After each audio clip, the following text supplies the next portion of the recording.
Allahumma salli ala Sayyidina Muhammad. Bismillahirrahmanirrahim. Assalamualaikum warahmatullahi wabarakatuh. Bismillahirrahmanirrahim. Assalamualaikum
kelanjutan ini.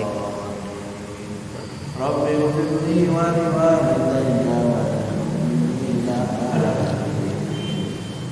qala al-musannif rahimahullahu ta'ala wa nafa'ana bihi wa bihi Bismillahirrahmanirrahim. Al-hadits tsani asyar, hadis yang ke-12.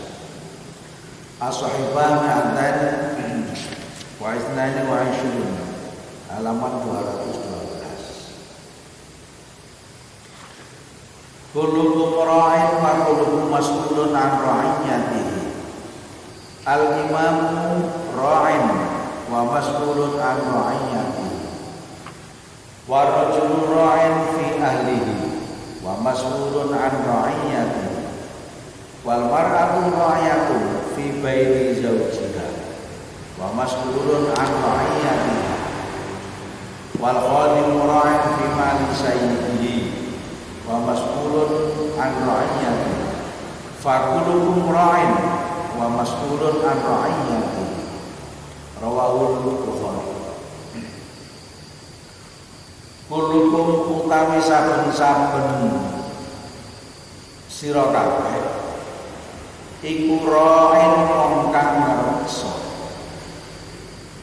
Wa kulukum lan utawi saben-saben sira kabeh iku mas'ulun bakal den takoni an ra'iyatihi saking ngreksane kulo.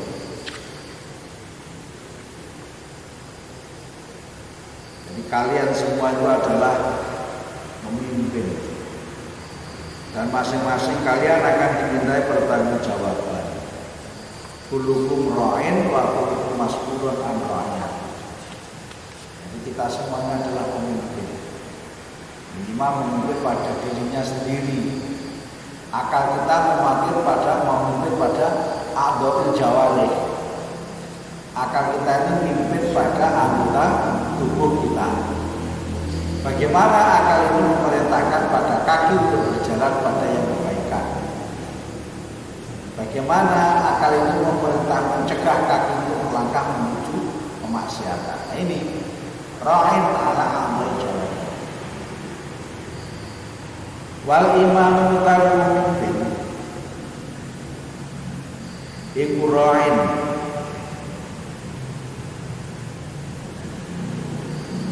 wong kang ngreksa wa mas'ulun lan bakal ditakoni an ra'iyatihi saking pangreksane imam. Jadi seorang pemimpin, seorang imam itu bakal dimintai pertanggungjawabannya tentang keimamannya, tentang kepemimpinannya. Warajulu lan wong lanang suami iku ra'in ngreksa wong kang ngreksa fi ahlihi ing dalem keluargane rajul. seorang laki-laki, seorang suami itu bertanggung jawab atas keluarganya. Keluarga itu siapa? Ada istri, ada anak, ada mertua, ada orang tua, itu keluarga.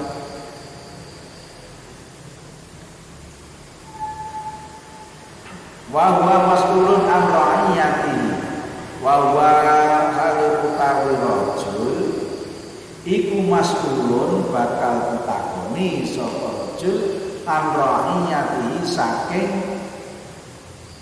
pangersane rajul. Jadi seorang suami itu bertanggung jawab atas keluarganya dan akan ditanya, dimintai pertanggungjawaban tentang kepemimpinannya. Jadi lek ngersone keluarga mau piye? Anak-anaknya dikenakan dengan agama. Istri-istrinya dididik dengan perangai adab tata krama yang baik. Ini yang dalam hal keluarga ini kan seorang laki-laki tanggung jawabnya berat, seorang suami. Karena memang dia sebagai supir, sebagai pemimpin di dalam keluarganya. Padahal dinas nafi awalikum wa awalikum fitnatun. Jadi anak-anak dan harta itu merupakan cobaan. Bahkan disamakan juga seorang istri, anak pada istri, pada anak itu ada terdapat permusuhan pada diri.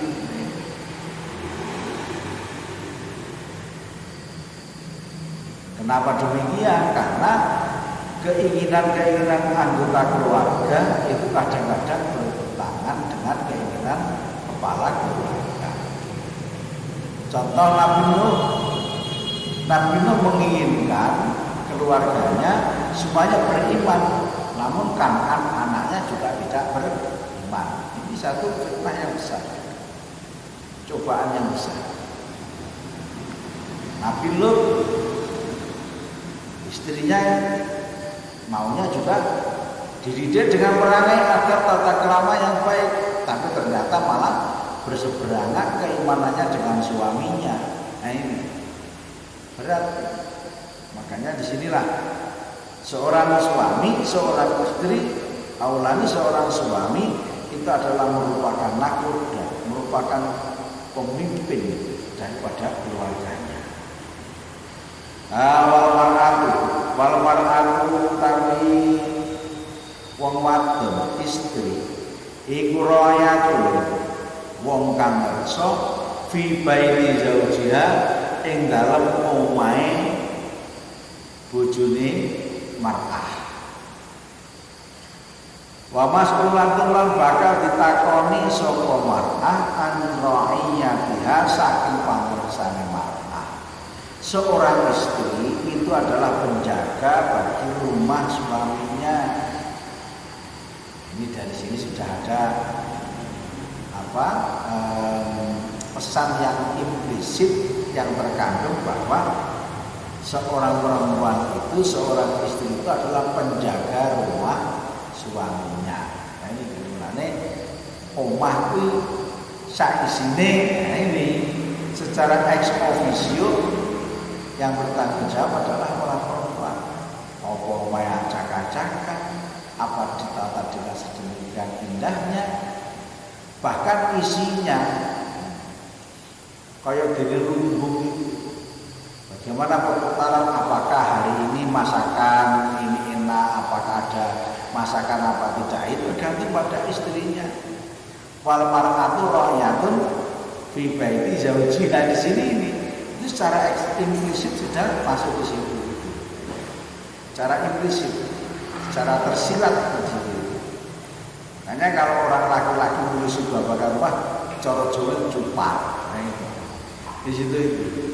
Karena memang secara implisit Kanjeng Rasul menghentikan seperti ini. Wal mar'atu ra'yatun fi baiti zaujiha wa mas'ulatun an ra'yatiha. dan akan ditanyakan tentang pertanggungjawabannya bagaimana mengelola rumah ini.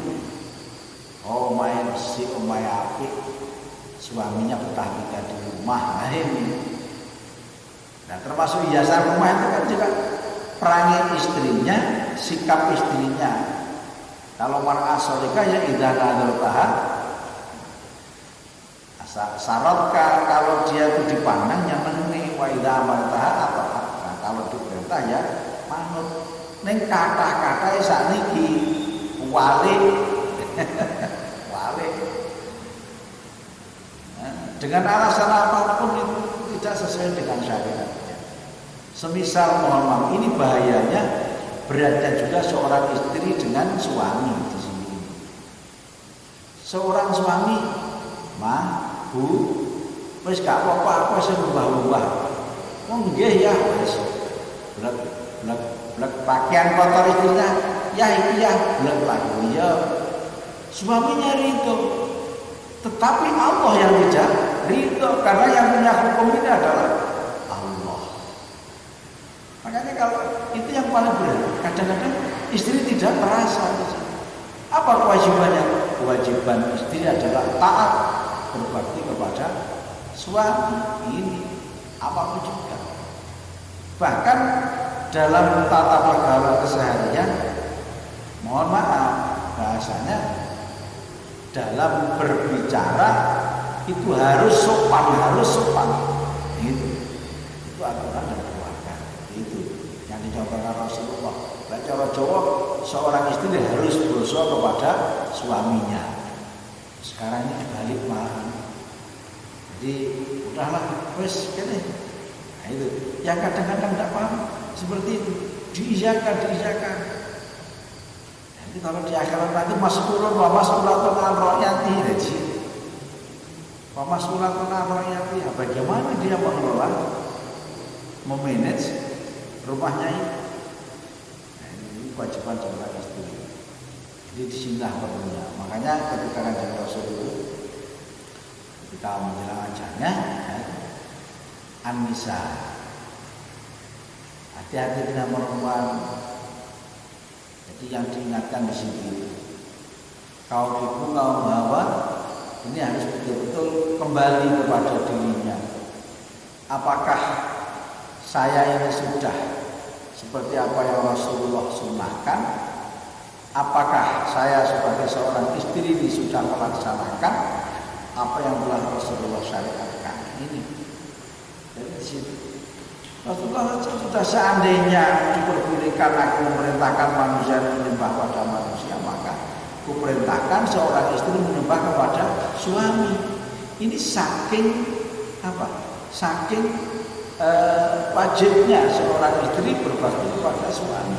Hatta sampai-sampai ketika seorang perempuan dipinang oleh laki-laki kemudian dinikahi, maka hubungan perempuan dengan keluarganya, dengan orang tuanya putus, ganti dengan suaminya.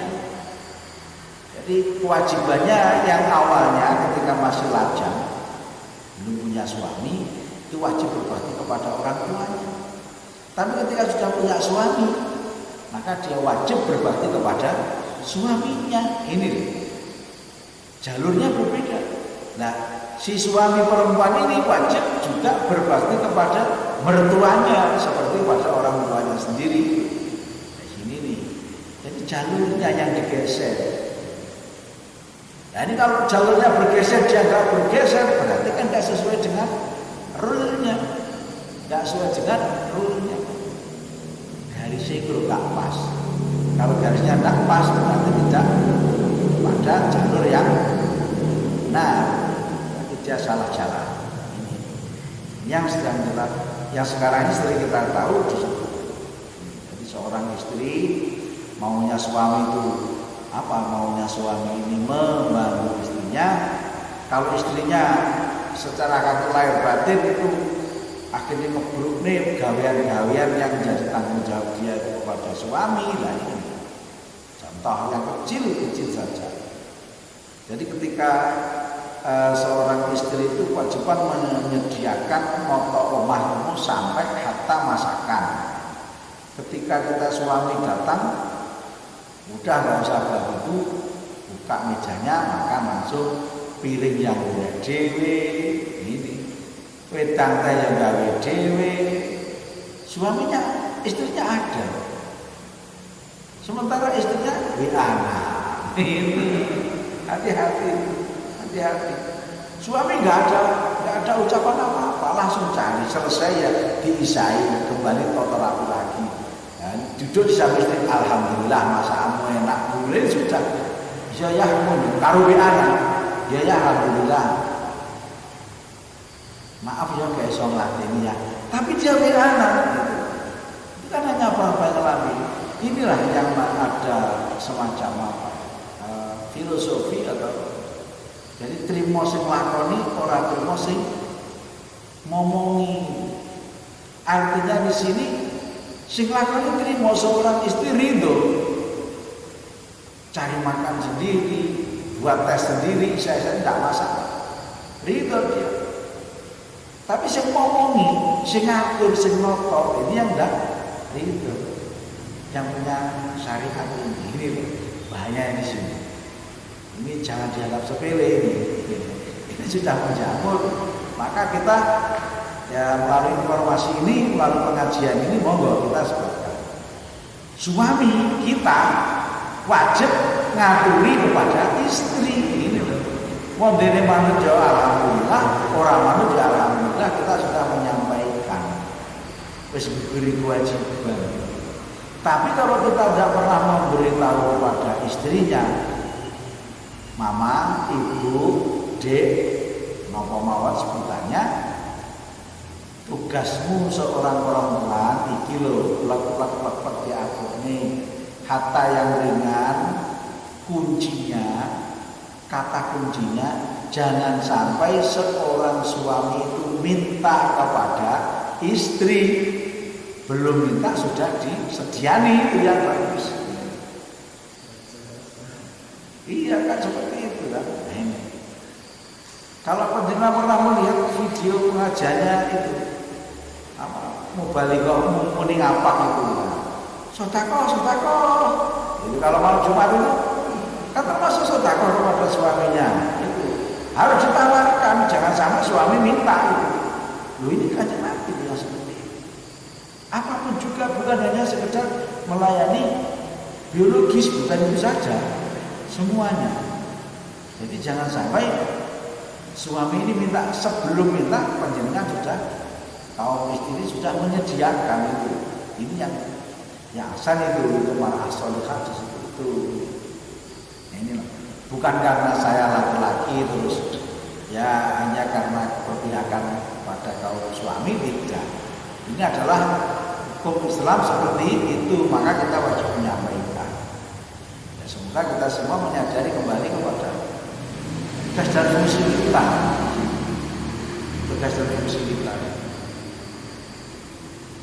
Ini wal mar'atu ra'yatun fi baiti zawjiha wa mas'ulatun 'an ra'yatiha wal khadimu ra'in wal khadimu taku pembantu iku ra'in wong kang kersa fi mali sayyidihi ing dalem bandane tuwane khadim wa mas'ulun lan bakal ditakoni sapa khadim an ra'yatihi saking pangreksane khadim. Seorang pembantu khadim itu seorang pelayan khadim itu akan dimintai pertanggungjawaban atas pelayanannya. Lah hadis ini kalau ditarik kepada sebagai dasar Jamiah Nahdlatul Ulama, nah ini pengurus-pengurus NU yang ditakoni wal khadimu mas'ulatun an mas'ulun an ra'yati. Jadi khadim itu menjaga pada harta tuannya. Kalau sudah di NU ini pengurus itu berkhidmah kepada jamiah.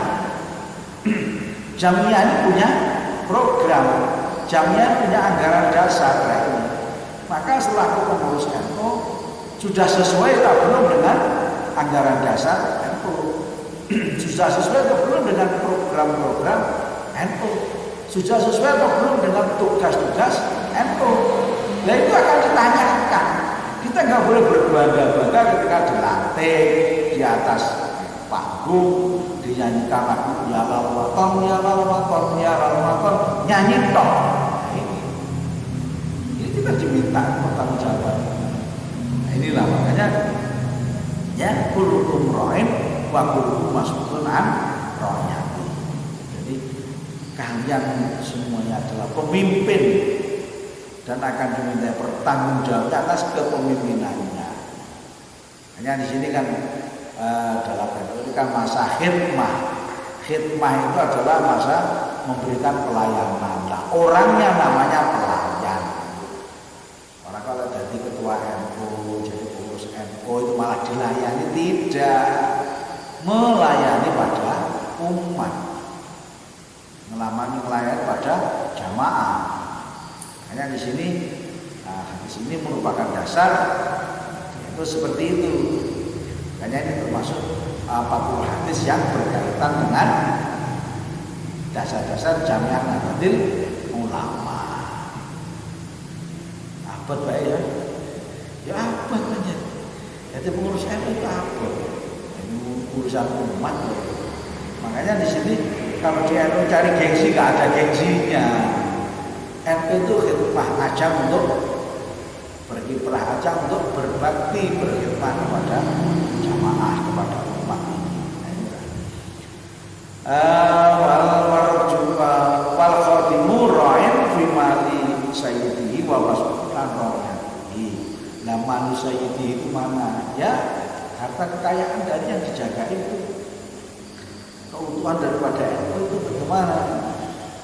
Hanya ini perlu dipahami sekali. Pahami sekali. Hanya ini. Oke. Wasalis asyara hadis yang ke-14. Yang ke-13. Man kana yu'minu billahi wal yawmil akhir falyaqul khairan aw liyasmut. Wa man kana yu'minu billahi wal yawmil akhir falyukrim jarahu. Wa man kana yu'minu billahi wal yawmil akhir falyukrim dhaifahu.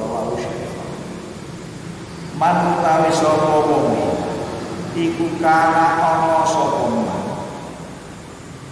Ana iku yu'minu iman sapa man billahi lawan Gusti Allah wal yaumil akhir lan dina akhir fal yaqul mongko becik ngucap sapa man khairon ing kebaikan sing apik-apik auliyasmut utawa becik menengo sapa man.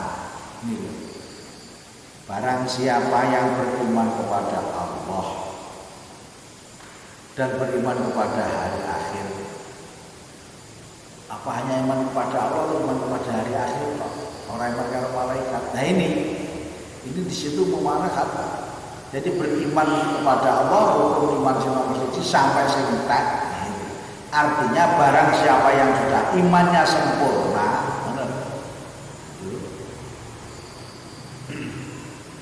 maka hendaklah dia berkata yang baik-baik saja. Malah omongan itu menimbulkan provokasi, omongan itu menimbulkan fitnah, omongan itu menimbulkan kecemburuan sosial, omongan itu menimbulkan emosional, apalagi memprovokator kepada pihak-pihak tertentu untuk berbuat hal-hal yang hanya menginginkan apa yang dia inginkan. Karpe dhewe lah, jangan sampai. Mulai Kanjeng Nabi fal yaqul khairan lan ngomong sing apik-apik wae. Aul yasmut lek gak iso ngomong apik meneng. Nah ini lebih baik diam. Diam itu mutiara. Diam itu selamat, salam. Itu lebih baik no comment gitu, meneng.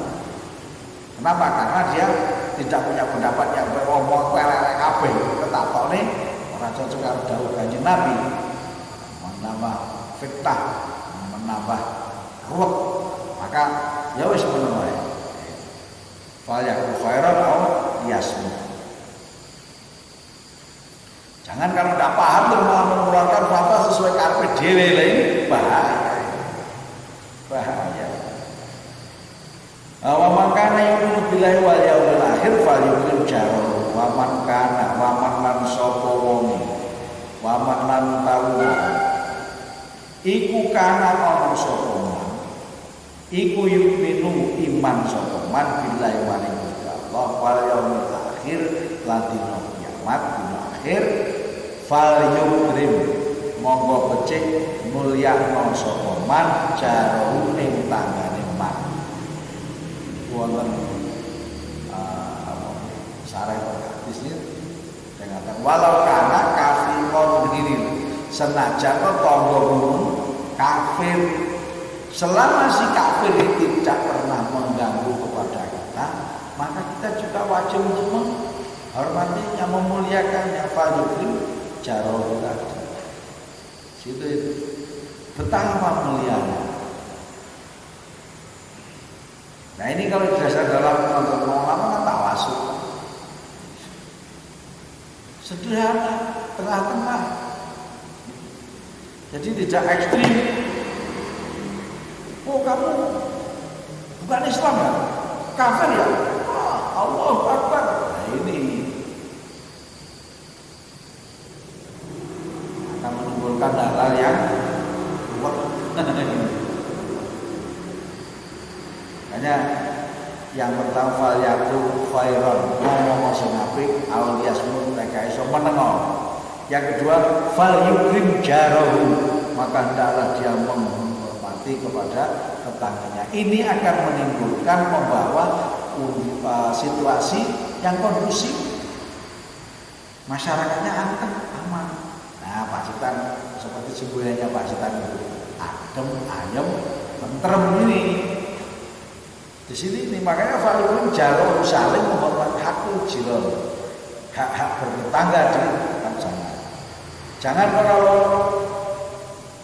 tetangganya dari Islam terus kita musuhi. Ya kalau kita berada di daerah mayoritasnya ini Muslim, coba kalau itu di daerah minoritas, kita dibilang seperti itu, ya gak seneng. Kita merasa didolimi, bahasanya seperti itu.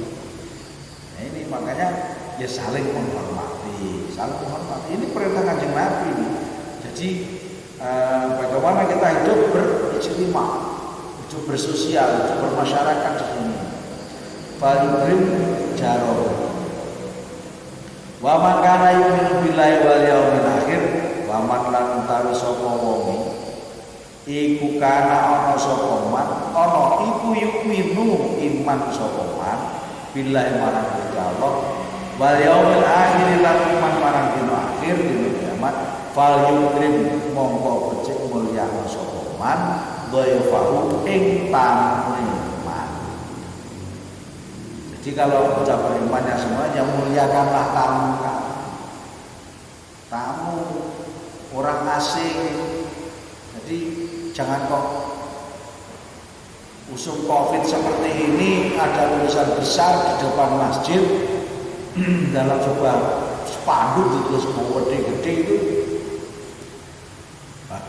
wajib bagi jamaah sholat 5 waktu. 1, selalu memakai masker.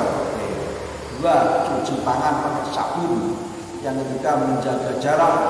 Yang keempat, bagi pemudik atau orang dilarang masuk halaman masjid. Gede-gede Pak ditulis.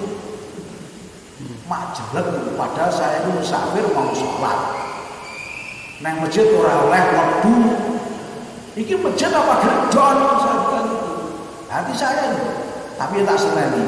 Lah kowe iki musafir ada ora oleh ya wis ngalih ya sing wae. Makanya sekarang itu yang sholat yang ramai musolane, terminal musolane, pom lebih bersih, nggak ada tulisan seperti itu, hanya pakai masker, cuci tangan, jaga jarak. Ada lagi yang ditulis di sana, mohon para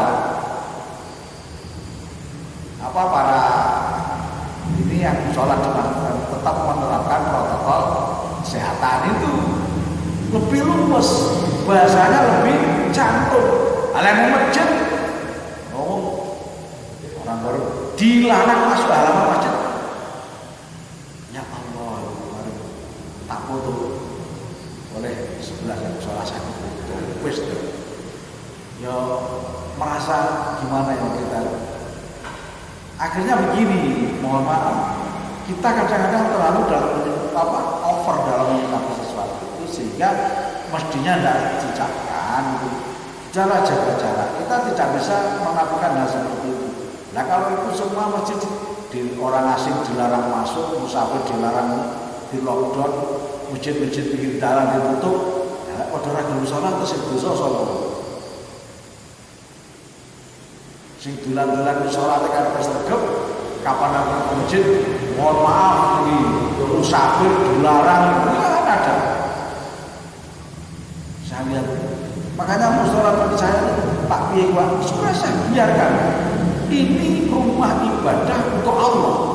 Siapa yang datang sini? Allah yang datangkan. Lalu kira ketularan orang pasaran Gusti Allah. Lek barang sing yo ngrasa ora, lek sing ora ngrasa yo. Gitu loh. Itu hakikat seperti itu. Qul la yusibana illa ma kataballahu lana. Gitu. Al-Qur'an kan seperti itu. Katakan ya Muhammad bahwa tidak akan menimpa kita kecuali apa yang sudah Allah timpakan kepada kita. Itu takdir lah kalau seperti itu. Kita yakin. Nah inilah. Mohon maaf sekali ini pada situasi COVID ini monggo kita dalam menyikapi situasi kondisi juga harus bijaksana. Jangan sampai melukai sesama Muslim. Seperti itu. Justru kita berada asing di tempat kita sendiri, di masjid sendiri. Merasa enjoy ngene, ngene terminal, musola yang tempat umum seperti itu. Ini. Makanya masjidnya sepi, musolanya di terminal, musolanya di pom itu malah ramai. Inilah jangan sampai kembali kita ini. Wa makana yu'minu billahi wal yawmil akhir falyukrim dhaifahu. Di Masjid Agung Pacitan ini juga tidak ada larangan bagi pendatang itu tidak boleh masuk masjid, tidak boleh masuk halaman, tidak ada. Hanya tetap menerapkan protokol kesehatan. Itu pakai masker, cuci tangan, jangan lupa jaga jarak. Karena itu bisa menyejukkan kepada kita. Inilah para saudara sekalian, para jamaah semuanya. Kita falyukrim dhaifahu. Nah ini. Kemudian terkait dengan hadis ini di dalam sebagai dasar daripada hadis yang berkaitan dengan dasar-dasar tafsir ulama, dan sini artinya selalu juga menghargai orang lain. Falyukrim dhaifahu, falyukrim jaro. Jaro itu orang yang selalu ada kita intern itu. Dhaifahu itu ekstern, antar. Bisa gimana seperti itu. Jadi antar sesama Muslim kita juga harus menghormati. Pada orang yang kita juga harus menghormati, orang yang baru kenal, orang yang berbeda paham, berbeda, kita juga harus menghormati. Memang agama kita nggak pernah mengajarkan hal yang selalu suudon.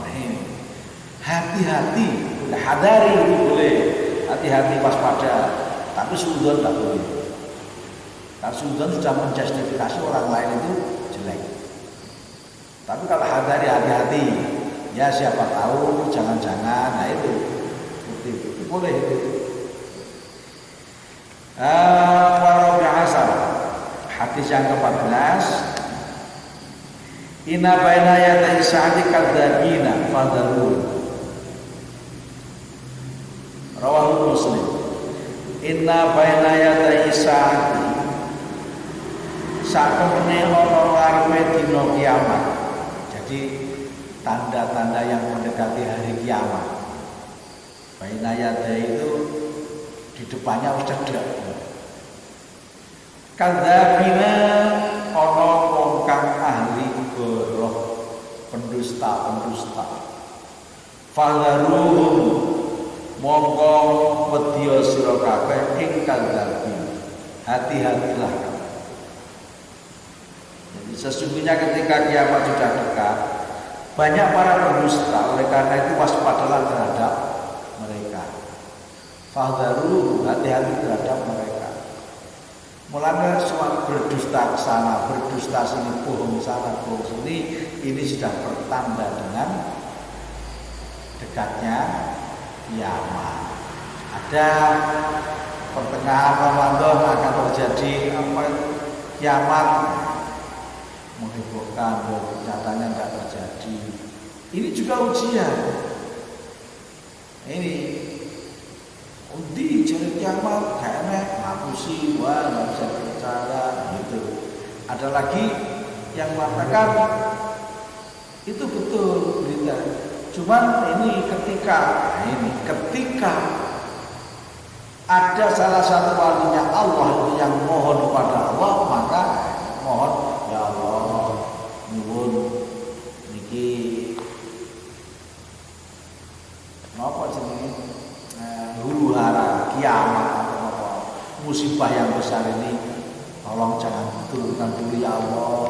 Kasihan jamaah Masjid Al-Kamsinah ini ya Allah, pengajian sing teko ngurung sithik ini sebelum mereka banyak amal-amalnya ini, tolong beri kesempatan kami ya Allah.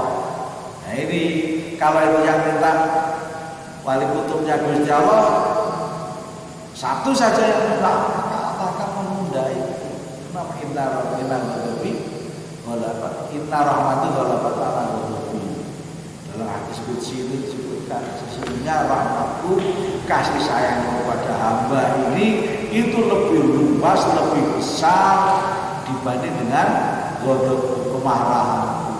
Ketika Allah akan menentukan bala, ada yang berdoa, Allah berkenan maka dikurungno. Seperti itu. Nah sebetulnya gimana ya Allah itu hal aja. Kalau yang ngendikan itu adalah orang yang sikoh, bisa dipercaya, ya dipercaya. Lu kok orang kejadian, oh berarti kiai ini itu wali itu. Nah seperti itu saja, husnudzon, percaya pada. Tapi kalau yang seperti kita ini sudah ada dasar, hanya didubus, ya jadi percaya. Nah didubus. Tapi kalau itu orang-orang syekh kita, orang-orang khos kita, mohon maaf, kadang-kadang orang khos itu pendidikan itu tidak pendidikan ini orang ujuk ini naik aja. Kenapa? Karena beliau ini orang yang khawas ini kedekatan dengan Allah ya seperti yang saya aturkan itu. Kalau ada Allah akan menurunkan bala, kemudian ada salah satu walinya Allah, wali kutubnya Allah yang minta untuk ditunda, maka juga akan ditunda. Seperti itu. Ini berita-beritanya kita bencana ada prediksi tsunami 20 meter. Ya kita hati-hati saja. Ngomongin itu bohong, oh, kita membutuhkan ahlinya yang perkiraan seperti itu, begini-begini sebabnya, akibatnya seperti ini. Nah ini kita percaya itu memang didasarkan dari keilmuan penelitiannya. Ini mau terjadi bencana yang berturut-turut gunung-gunung meledos, lah ini Gunung Merapi sudah mulai, Semeru sudah waktu. Biasanya kalau Merapi kemudian Semeru itu Semeru singkatan Gunung Gelut, baru terus Krakatau biasanya. Menggur kita ini loh, anak Krakatau. Dan penguatnya buater ini pak beruang berarti gambarannya. Krakatau dulu pernah memutuskan Jawa dan Sumatera. Nah ini akhirnya kan kita ingat filosofi kehidupan orang-orang Jawa dulu. Orang Jawa, sepuh itu semua sudah meramalkan mengestimasi bahwa nanti akan terjadi hal-hal seperti ini. Semuanya juga sudah terbukti. Karena omongan-omongan beliau-beliau ini didasarkan pada pengertian kesucian hati, pengalaman-pengalaman sirinya, pengalaman tasawufnya, pengalaman pendekatannya kepada Allah seperti itu. Nah, sedang kita yang akhir-akhir ini mengikuti dulu soal mantuknya kalimat-kalimatnya saja. Nah inilah makanya hati-hati kita semua. Inna bainaya dari saat kata wahdaruhu. Kita sudah melihat betapa banyaknya orang-orang yang suka berbohong. Para pendusta ini, pendusta agama, apalagi pendusta-pendusta yang lainnya dalam dunia bisnis. Jangankan seperti itu, umroh aja ada yang mendustanya. Loh ini loh, ibadah itu masih dicalon, masih didustai. Wes dibudale teko Singapura ternyata visanya nggak ada balik nenek. Sudah sampai Jeddah mau ke sana ditolak kamu, memang nggak punya visa. Visa umroh nggak ada, dikembalikan lagi. Ada juga yang sudah sampai di Makkah, ditinggal lagi, nggak bisa mulai lah ini kan kadzabin, itu kan termasuk alatnya asal saat tanda-tanda kiamat sudah dekat. Fahdaruhu, kata Nabi, fahdaruhu, hati-hati. Ojo gapit. Oh ini ada murah-murah, ada sebagainya. Mau begitu, mulai kecapon murah-murah. Plek, akhirnya ketika tidak sampai di sana, kurang dan sebagainya.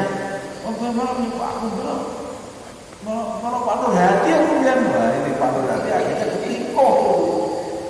Nah, makanya di sini ini, fahdaruhu, hati-hati dengan al-kadzabun. Para pendusta ini, para pendusta. Subhanallah. Sebetulnya kadang Nabi sudah lengkaplah hidupnya. Kalau kita mau mengkaji hadis-hadis Kanjeng Rasul itu plek itu enak, hidup itu kayak dicipta gitu.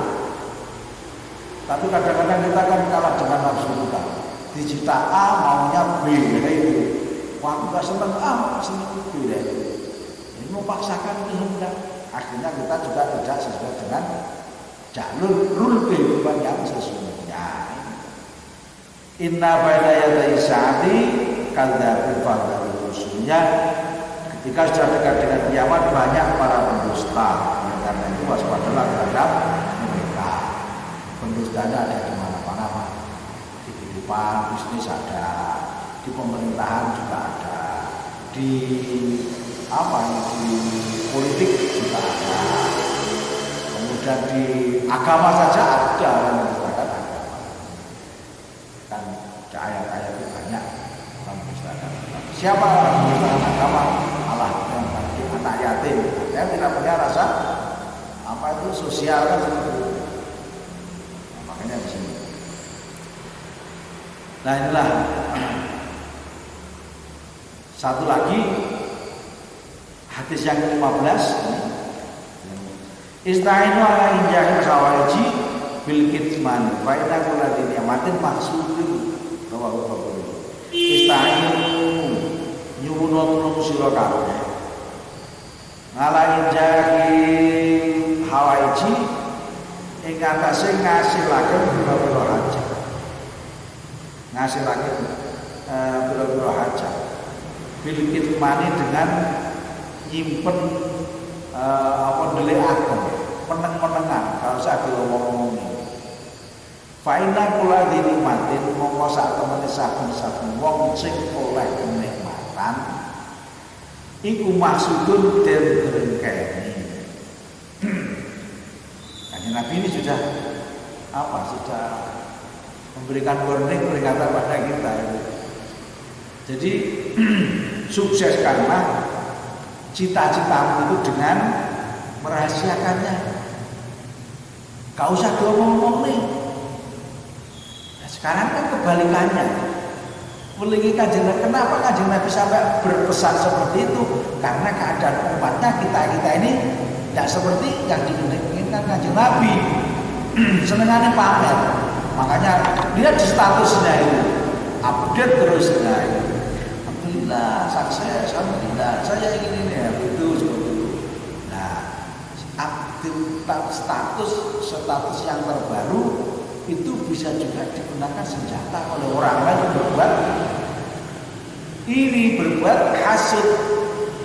Wah, ini Pak Bagus hari ini kegiatan nih ya. Nah, ini Kamsinah. Iya, statusnya baru saja diupdate sedang pengajian di Masjid Al Kamsinah. Berarti omah kosong ini. Nah itu akhirnya rupanya karena sudah update status dilihat sana ada orang yang hasut omah diobor-obor dalamnya dicuri. Itu seperti itu. Nah inilah makanya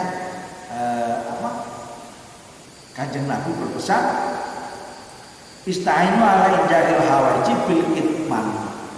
Jadi wujudkan cita-citamu, wujudkan hajatmu, nah ini, sukseskan keinginanmu bil kitman dengan diam-diam. Tak usah diomong-omong. Kalau sudah berhasil, nah itu ada orang tahu, wah selamat Pak, alhamdulillah. Jadi tidak ada unsur riya, tidak ada unsur pamer seperti itu. Ingat, warningnya kajaran kenapa? Fa inna likulli nikmatin, fa inna kulla nikmatin mahsudun. Setiap kita punya kenikmatan, itu pasti ada orang yang tidak suka itu. Enak ngomong apa mesti enak sih, enak setane, setane teko.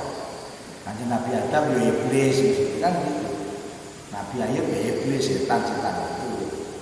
Kalau kita ya hawa nafsu kita ini setan yang melekat pada diri kita. Kadang-kadang kita juga jadi setannya malah ini. Baik dari kulitin maksud. Awal dewi kita kalau kadang-kadang kita juga mengireni orang lain. Itu iriwan ono penak awakmu saiki gajimu ndak terus dengan niat yang iri. Nah itu bisa juga seperti itu. Memandang orang lain tidak suka itu juga termasuk hasad. Hasad itu ada kadang satu yang paling bahaya adalah menginginkan kenikmatan berbeda dirinya, maka dia akan nekat. Yang kedua, ya ngomongnya tapi tidak menginginkan kenikmatan berbeda pada dirinya, tapi dia tidak suka dengan orang itu menerima kenikmatan itu termasuk hasad. Seperti itu. Juga yang orang yang aku yang kita itu kalau tidak didasari dengan rasa keikhlasan ya itu. Tapi kalau itu dijadikan sebuah doa bisa ya Allah, monggo kula ketularan atas Pak Nur Hadi, monggo kula ketularan saya. Seperti itu boleh, bukan hasud kalau itu. Nah ini makanya fa inna kulla nikmatin mahsud. Rawahu Tabrani. Demikian para jamaah semuanya, pertemuan malam hari ini mari kita akhiri dengan adalah dan juga kafaratul majelis. Ini mohon sebelum ditutup. Terima kasih. Assalamualaikum warahmatullahi wabarakatuh. Tadi diterangkan bahwa kita kepada Pak Jabrohu walaupun itu kafir, maka kita juga harus berbuat baik. Nah kemudian menerangkan kriteria kafir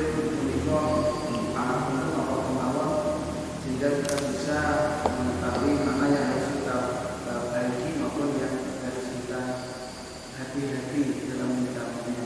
Itu yang pertama. Yang kedua berkaitan dengan hadis yang nomor 12 tadi. Saya kok ingat apa yang dinamakan dengan dayus, tapi lupa berkaitan dengan dayus itu yang kedua. Terus yang terakhir nih, bagaimana kita setelah diterangkan mengenai penjelasan atau syarat hadis yang ke-12 bahwa ketika seorang wanita itu bersuami, dia maka berpunya kepada orang tua. Ini bagaimana berkaitan dengan yang suami, karena kalau di dalam fikih yang saya ingat baktinya itu kepada orang tua, terutama kepada ibu. Akan tetapi terkadang istri itu tidak bisa memahami bahwa seorang laki-laki itu tanggung jawabnya atau baktinya itu yang pertama adalah kepada orang tua, terutama kepada ibu. Terima kasih. Assalamualaikum warahmatullahi wabarakatuh. Waalaikumsalam warahmatullahi. Yang pertama batasan kafir. Falyukrim jauh, kanun syariat itu walaupun kafir. Artinya kafir di sini kan ada kafir harbi, ada kafir dhimmi. Kafir dhimmi itu kafir yang sudah menjadi semacam ikatan kedamaian. Jadi lana alakum dinukum waliyatin. Ya sudah, saya muslim, kamu non muslim. Kafir itu gampangannya non muslim benar apa? Gitu. Jadi yang non muslim selama itu tidak mengganggu kita, maka kita juga tidak boleh, tidak ada alasan untuk mengganggu dia. Tapi kalau itu kafir harbi, kafir yang memusuhi kita orang Islam, nah kita harus juga defensif, mempertahankan diri, bukan ofensif. Kita bukan yang menyerang, tapi kita menjaga diri. Kalau dia menyerang kita, saya juga serang balik seperti itu. Atau sebelum diri ya akhirnya menggunakan prinsip berperang, karena memang berperang lebih baik mendahului daripada didahului. Nah, selama itu bukan kafir harbi, tidak pernah memusuhi, tidak pernah ngirok nyawa itu, tidak pernah mengkata-kata itu, tidak pernah menyakiti kita, maka tidak ada alasan bagi kita untuk menyakiti itu. Kanjeng Nabi sudah banyak hadis-hadis yang atau sirah ijtimaiyah beliau. Jadi perjalanan sosial beliau itu dengan non muslim itu begitu ya berjalan indah. Bayangkan Kanjeng Nabi sampai menggadaikan baju perangnya kepada orang Yahudi. Gak ada yang tahu. Para sahabat nggak tahu. Tahu-tahu setelah Kanjeng Nabi itu, berarti kan tidak bisa ditebus kan? Kanjeng Nabi belum menebus barang gadaiannya, dipakai oleh Yahudi. Umar bin Khattab marah. Nah ini kamu mencuri, lah bahasa seperti itu. Tidak. Ternyata Nabi pernah menggadaikan itu kepada si Yahudi. Akhirnya ditebus oleh para sahabat ini. Nah, ini menunjukkan Kanjeng Nabi itu menghormati, hidupnya damai dengan tetangganya, walaupun dia Yahudi non Muslim seperti itu. Ini adalah satu bisa menjadi dasar-dasar syariah. Ngaten Pak tadi. Jadi itu. Bagaimana kapan kita menghormati mereka selama mereka bukan harbi, bukan musuh kita. Tapi mereka dhimmi. Kanjeng Nabi kan pernah menyampaikan dalam sebuah hadisnya itu, barang siapa menyakiti kafir dhimmi sama dengan menyakiti aku. Nah ini. Atau orang-orang yang memang minta perlindungan kepada orang Islam itu harus dijaga walaupun dia non Islam. Seperti minoritas di daerah kita jadi pemimpin minoritas ada ya harus dilindungi. Tak boleh saya ini Islam kamu bukan Islam, karena tidak bisa. Kalau itu seorang pemimpin ini. Dan yang itu tadi apa? Hadis. Jadi saya orang yang nggak ada kecemburuan itu ya, ini membiarkan. Itu jadi setelah ada tamu laki-laki situ, istrinya mau jagonya dibiarkan saja, kadang seperti itu. Orang yang biarkan istrinya itu dibiarkan bergaul bebas itu tidak akan berjumpa, tidak ada insya Allah itu.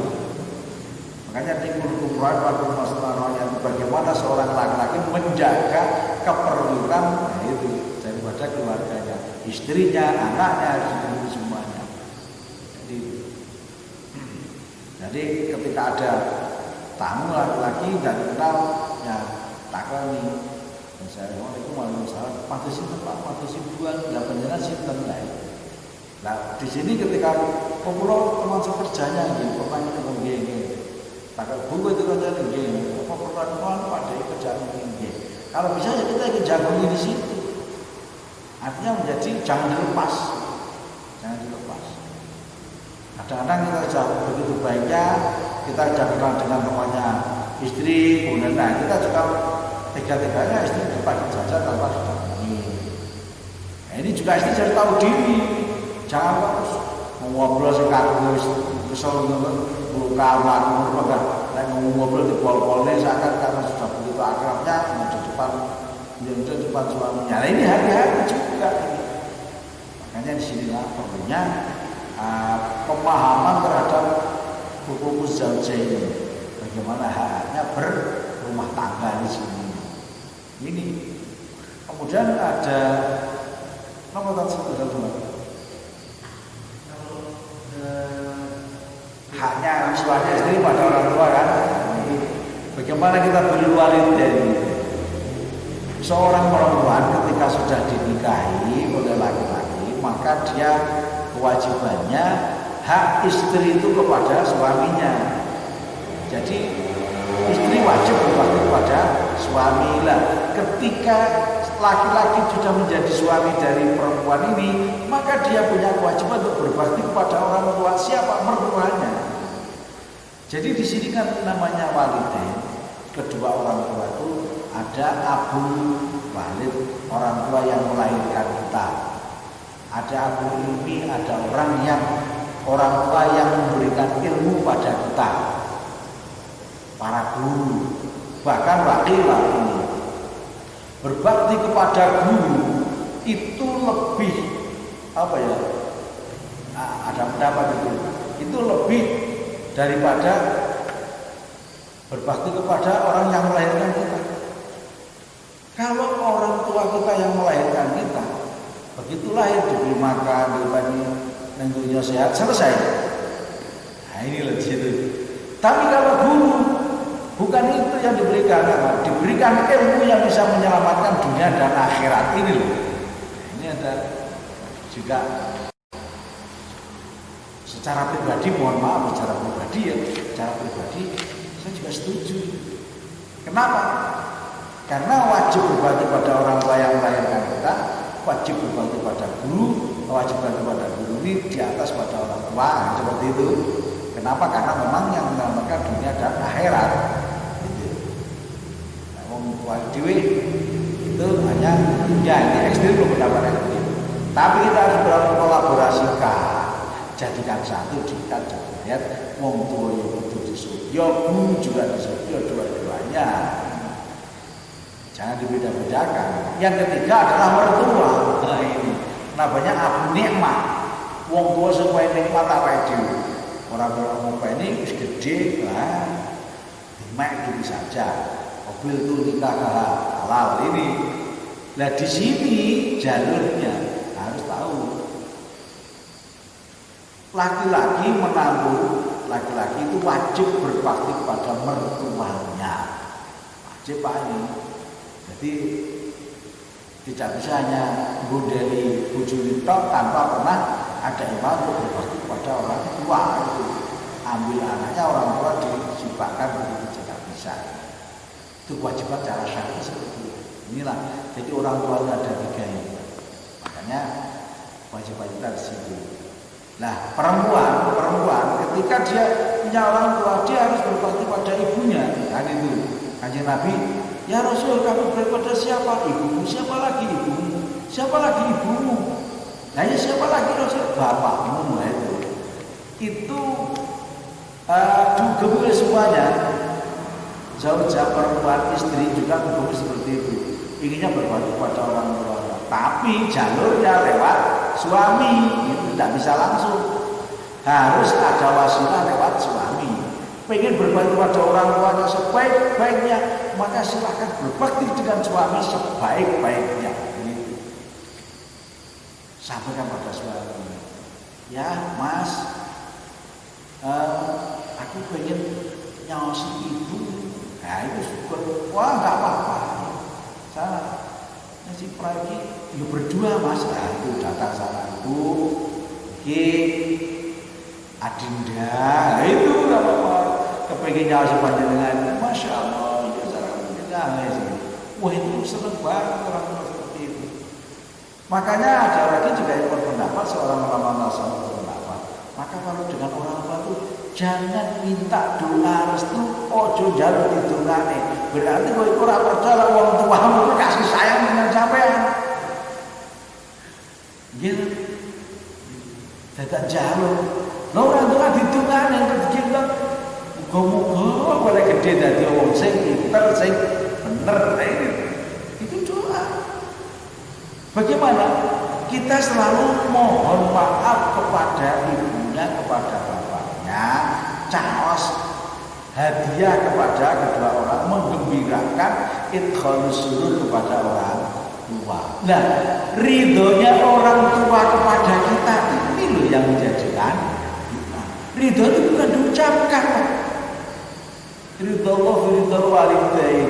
Bu, pulau baju baca. Ya, Ustaz. Bukan itu. Nek kalian yo gini kowe saiki jan ngomong biar kan artinya ndokol sih. Itu bukan ridho. Ridho yang sesungguhnya itu ketika sowanku masyaallah kula niki kathah dosa jenengan.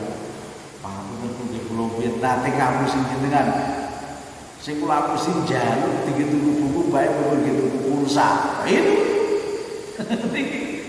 Yo ngalah sebut-sebut belanja besar apa-apa zaman semua malah itu sudah masalah dalam laporan sampaikan saja kesalahannya apa yang terjadi ya Allah anakku masih ngakon kesalahan tak sepura seperti itu pasti begitu anaknya ada gantian apa sesuatu orang jalur itu ya Allah ridho saja lego ridho lego ketika anak bisa membuat lego itu yang sesungguhnya bukan yang hanya sekedar keluar dari lisannya tapi dari halnya hal zihni keadaan hatinya gitu.